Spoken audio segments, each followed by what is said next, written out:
বালুরঘাট পৌরসভার বিভিন্ন দুর্নীতির প্রতিবাদে বালুরঘাটে বিজেপি শহর মণ্ডলের পক্ষ থেকে মঙ্গলবার বালুরঘাট সদর মহকুমা শাসকের অফিসে একটি প্রতিবাদ এবং বিক্ষোভ কর্মসূচি করা হয়।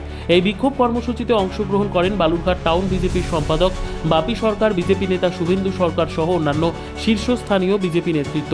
বিক্ষোভকারীদের পক্ষ থেকে দাবি করা হয়, অবিলম্বে তৃণমূল পরিচালিত বালুরঘাট পৌরসভার সমস্ত দুর্নীতির তদন্ত করতে হবে, অন্যথায় বিজেপি দক্ষিণ দিনাজপুর জেলার জেলাশাসকের দ্বারস্থ হবে এবং বৃহত্তর আন্দোলনে সামিল হবে। ডেপুটেশন দিতে গেলে অন্যায়ভাবে, অমানবিকভাবে, অগণতান্ত্রিকভাবে পৌরসভার চেয়ারম্যান আর পৌরসভা ছেড়ে পালিয়ে বেড়াচ্ছে। আমরা বাধ্য হয়ে আজকে বালুরঘাট শহরের যারা কার্যকর্তা তাদেরকে দিয়ে এসডিওকে আমরা ডেপুটেশন দিচ্ছি।